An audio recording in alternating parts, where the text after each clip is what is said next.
everyone, welcome to my channel. This is Mamerl once again. If you like my video, please do like, share, comment, and subscribe, and click the notification bell so that you are updated if I have new video.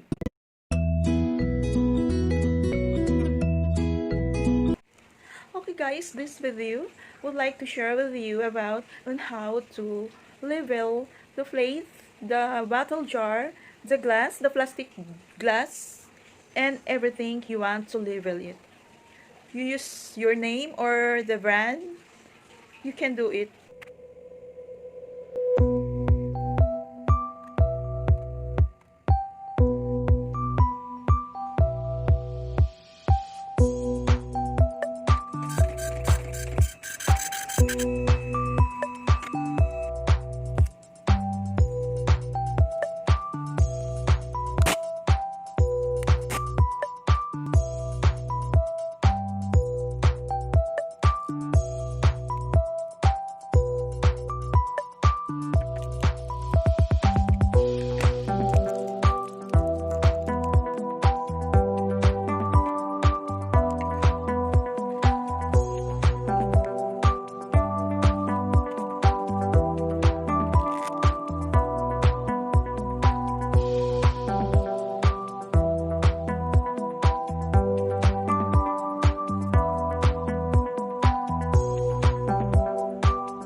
you for watching. If you like my video, please don't forget to like, share, comment, and subscribe, and click the notification bell so that you're updated if I have new video.